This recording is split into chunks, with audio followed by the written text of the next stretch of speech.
صباح الخير، السلام عليكم ورحمة الله. تعالوا شوفوا اليوم روتيني كيف كان. غيرت الغرفة الإضافية اللي كانت مهجورة ومهملة تماما عندي بالبيت. طبخت طبخة طيبة وعملت حلاية نص صحية آخر الليل، يعني كانت بديلة عن العشاء وبديل كتير ظريف. أول ما بديت نهاري دخلت على الغرفة الإضافية وشفت حالتها مثل ما شايفين، الأولاد خلصوا فحص وكل مين رامي أغراضه هون وهون. فخطر عبالي إني أعمل غرفة خاصة بشغلي بالبيت ورتبها كمكتب لإلي. قعدت تشيل كل أغراض الألعاب والشناتي، كل شي مرمي على الأرض، لك مطرة المي الله يرضى عليهم ما صدقوا خلصوا فحص وقال بدهم يحروا الكتب رامينهم على الأرض. شو بدي أحكي. الحصالات، فكرة الحصالة كتير حبيتها للأولاد وبتشجعهم يلموا فلوس. حاولت إني رتب لهم إياهم قدر الإمكان. المقلمة أنا ما بكبها، يعني أنا بحاول حافظ على أقلام لأني دائما في أنشطة بعمل لهم إياها بالصيف فبيحتاجوا فيها أقلام، هيك رتبتها. وهيدا المكعب على فكرة جيبوه لأولادكم، بيساعد الولد على تشغيل مخه. ابني ما شاء الله عنه صار له شهور بيتدرب عليه لحاله وصار عم بيعرف يحله لحاله. هلا رجعت على الغرفة قلت خليني شيل الغبرة وكنسها. آه، كنس الكنبايات ونفضتهم. بتعرفوا أنا عندي قطط بيكون شوي في وبر أحيانا. نظفت الكنبايات وقررت إني أنا رح شيل كنباية منهم.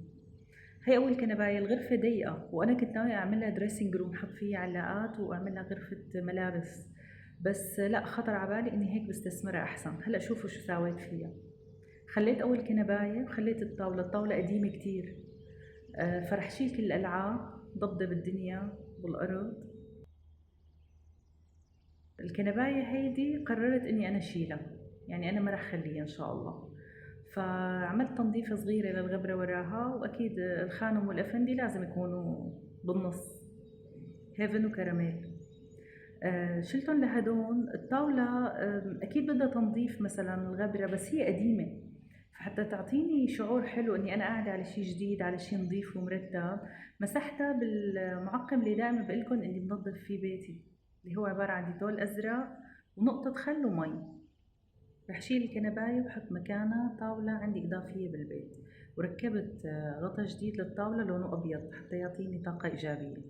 في عندي الأغطية الشتوية اللي مغسولة وجاهزة، حطيت غطا سميك تحت حتى يصير مثل الفرشة.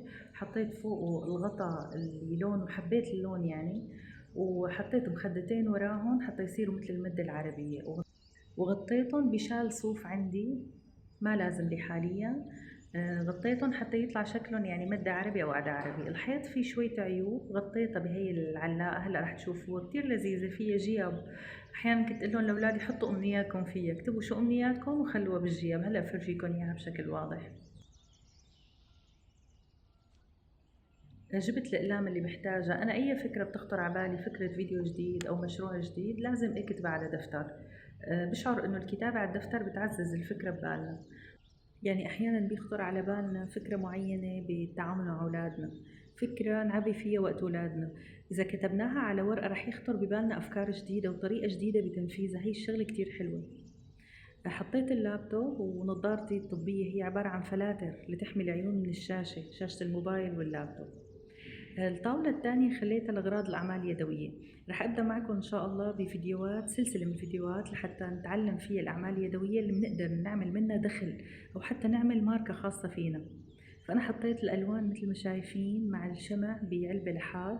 هون في عندي قوالب السيليكون المختلفة الأشكال والزيوت العطرية، هي كلياتها أنا بستخدمها. هون شوفوا قوالب السيليكون الكبيرة على شكل أحرف على شكل فراشة، كلياتها. هذا الشمع الشفاف كمان إن شاء الله كله رح نتعلمه. هاي الأشياء اللي بزين فيها، اللي بعمل ديكوريشن على الشمع على الصابون.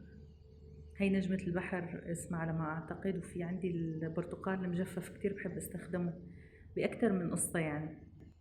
إن شاء الله الفيديو الجاي رح أبدأ بالسلسلة، فتابعوني لأنه كتير كتير مفيدة. وحلو إنه الست تحقق دخل من أشياء ببيتها. مثل ما خبرتكم هيفن خانم لازم تكون موجودة دائما في قلب الحدث وما قبل الحدث، يعني لازم تعرف وتتأكد من كل شي وتشم وتفهم شو عم بصير. الميزان هيدا أنا بزين عليه لما بشتغل بالريزن وبالأعمال اليدوية، بزينه بالجرامات. هذا ميزان للأوزان الخفيفة. هيدي الجليتر اللماع، كلياتها هي اكسسوارات للأشياء اليدوية اللي بتنعمل. كتير أشياء ظريفة، وهي حرفيًا ممكن تحقق لنا دخل. هي القطعة أنا عاملتها، هي شمع إله ريحة، عاملتها من 7 سنين. شايفين كيف صار شكلها؟ بس أنا حافظت عليها. بكل شي بحياتي مقتحمة الفضولية اللي شايفينها قدامكم، بكل شي بحياتي بدون أي استثناء. الفيديو الجاي رح فرجيكم إجت صارت تتخانق مع كراميل عندي أنا وعم بشتغل. كمان كملت ألوان الأكريليك واللاصق تبع الورق اللي بعمل فيه ديكورات للأساس، الزيوت العطرية. هي كلها الزيوت بعملها ماسكات للشعر وماسكات للوش. إن شاء الله إن شاء الله رح نسويها كلها مع بعض. وبالإضافة للزيوت العطرية في عندي باخدهم من عند العطار، هن مسك وعنبر وعود الصندل. ريحتهم كتير رائعة، وبنعمل فيهم خلطات للجسم كتير كتير ظريفة. هذا المسك، هي مكعبات مسك من عند العطار، ريحتها فظيعة فظيعة. وعلى فكرة بستخدمها بالخزانة. هذا عود الصندل مثل الخشب شكله، بستخدمها بحطها بالخزانة، بتعطي ريحة مع التياب كمان. إن شاء الله رح فرجيكم إياها. هذا عنبر جامد. كمان ريحته تبارك الرحمن قديش قوية وظريفة. هيدا العنبر مثل ما شايفينه. رح أحاول هلأ أخزنه بعلبة المسك لحتى حافظ عليه، حافظ على ريحته. إن شاء الله إن شاء الله بدي فرجيكم كيف استعمله بقلب الخزانة، وبضل عاطي ريحة للتياب فترة كتير طويلة، مدة حياته طويلة كتير.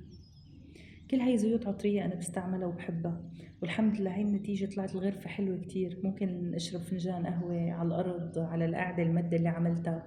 حتى الولاد يعني تشجعوا يمسكوا كتاب ويقعدوا يقروا. وأنا إذا حبيت أشتغل شي أو حتى كمان حبيت أقرأ، أنا عندي مكتبة صغيرة عبارة عن رفين بس حاططها بالصالون. يعني ممكن المرحلة الجاية أنقل المكتبة لهون. وهيدي الجيب اللي قلت لكم عليها اللي علقتها فوق لحتى تخبي عيوب الحيط، بما انه بالوقت الحالي ما فيني ادهنها. كمان في فكرة ببالي اني ادهن الحيط وانقل رفوف المكتبة لهون. بس النتيجة الحمد لله كتير مرضية وكتير ظريفة، واستفدت من غرفة صغيرة وإضافية، بس استفدت منها استفادة كتير حلوة. يعني فعلا من وقت اللي عملتها الولاد تقريبا ركزوا قعدتهم فيها. زائد انه المساحة المرتبة حوالينا واللي فيها الوان ظريفة، وحتى مهما كانت بسيطة بتعطي قدرة على التركيز اكتر وقدرة على التفكير وعلى التخطيط، ان كان بالنسبة لي وان كان بالنسبة لاهل بيتي. اجا وقت الغداء وبدي اعمل غداء. عندي من امبارح عملت لهم مثل القوزي، بس اسمه قوزي عراقي بيقولوا له. ان شاء الله رح فرجيكم اياها. فبقيان عندي رز اصفر من القوزي معه شوية شعيرية. ما بعرف شو بدي اعمل فيه، وكان خلصان من عندي الرز الطويل. فهلا رح فرجيكم شو عملت جنبه، كيف استفدت من الكمية اللي عندي وعملت فيها أكلة كتير ظريفة ومتنوعة وسريعة طبعا. شوحت البصل بس لمدة دقيقتين، يعني ما خليته أصلا يدبل، حتى بشوية زبدة وشوية زيت. بعدين نزلت عليه مكعبات دجاج مغسولة ومنقوعة بحامض وخل. بعدين نزلت عليهم ملح وبهار، رشة كركم، رشة بابريكا، وخلطتهم. يعني حتى البهارات ما كترتها. رح ضل حركها لحتى يدبلوا مع بعض، يستووا مع بعض. بس بلشوا يدبلوا نزلت عليهم البطاطا. بالعادة هي الأكلة التقليدية عنا بسوريا منقلها مطينة. إذا إلها اسم تاني بغير محافظات خبروني. فالأكلة التقليدية هي منقلي البطاطا نص قلية وبعدين بننزلها على الدجاج. أنا ما بدي آكل مقالي، يعني ما بدي يكون في بأكلي مقالي، بحاول أتجنبها قدر الإمكان. هلأ بلشوا شوي يدبلوا، عم خلي البطاطا تتسوى على مهلة مع الدجاج والبصل. حطيت عليهم ظرف بودرة ماجي أو مكعب إذا ما موجود عنا ظرف. بعدين لما البطاطا نص سوية استوت نزلت عليها مي سخنة. مي سخنة، ما بصير الدجاج أو اللحمة اللي عم تستوي نزل عليها مي باردة، بتكرمش وبتكش. وخليتها كله على نار هادية. يعني هذا الموضوع أخذ معي وقت، بس أنا ما عندي مشكلة. يمكن قاطع التصوير هون. في عصفر، يعني أساسي العصفر بهيدي الوصفة. أنا حطيت عصفر كمية منيحة. هلأ أنا عملت لأنه ما عندي رز طويل، عملت كاسة ونص رز قصير، ونزلت جنبهم الرز اللي بقيان عندي من امبارح. أنا تعلمت هون من أهل العراق بيعملوا الأكلة وبيعملوا عليها كذا نوع من الرز. عرفتوا كيف؟ مثلا الأوزي بيعملوا له كذا نوع من الرز، وممكن نوع برغل جنبه كمان. كتير فكرة طيبة وشهية، كتير انبسطوا فيها أهل البيت، والحمد لله رب العالمين اتاكلت. إجا المساء وصار وقت السناك والتحلاية، والولاد مثل ما قلت لكم معطلين. رح أعمل بانكيك كتير طيب، كاسة حليب كاسة طحين، يعني هي كاسة بكاسة، حطيته كاستين حليب حطوا كاستين طحين. أخذت شو عندي زبيب مجفف مش مجفف، حطيت كمشتين بإيدي مثل ما شايفين بيطلعوا شي نص كاسة، ومكسرات مانا محمصة نية، حبتين جوز وحبتين لوز، حطيت فوقهم بيضة وزرف فانيليا، ورح اخلطهم بالخلاط او الميكسر اليدوي. هلا لو عندي شوفان كانت طلعت صحيه 100%. هلا انا اولادي ما بياكلوا زبيب، دخلت لهم الزبيب بالوصفه. المكسرات اللي ما أنا محمصه كمان ما بياكلوها، دخلتها بالوصفه. لو عندي شوفان، بس ما باقي عندي. لو عندي شوفان كانت طلعت صحيه 100%، بس انا ما عندي حطيت طحين. عندك شوفان حطي عيار الطحين شوفان. هلا سكبت الكميه بمقلايه حاميه غير لاصقه، حاميه لازم تكون سخنه. شوفوا خلال دقايق بتصير بأول وش وبقلب على الوش الثاني. المقلاية بحميها منيح، ولما بسكب فيها البانكيك بحطها على الوسط لضعيف، لا تخلوا النار قوية كل الوقت بتحترق. مثل ما شايفين عم حاول استبدل المعالق كلها بمعالق سيليكون. هي عم بشتريها من محل أبو الألف، يعني مو غالية، 1000 دينار. حاولت أقلبها مثل ما بيعملوا الشيفية، انقلبت وحدة والتانية ما انقلبت. ال1000 دينار هي 3/4 دولار. يعني دائما عم حاول انه المعلقه اللي عم بستعملها بالطنجره او المقلايه ما تقحطها، فالسيليكون هو احسن خيار. انا كتير مبسوطه باستعمال السيليكون ورخيص. هلا بدي حبيت فرجيكم القوام، شوفوا ما احلاها، طريه ولينه وعن جد كتير طيبه. يعني كل هالكميه هي بكاسه طحين، عرفتوا كيف؟ ولو في عنا شوفان مثل ما قلت لكم كنا حطيناه. قدموها بالطريقة اللي بدكن إياها. شو بدكن تحطوا بقلبها فواكه؟ بدكن بلا فواكه حتى كلوها عادي مثل رغيف الخبز، بتجنن. لا تتركوها كتير على النار حتى ما تلدع.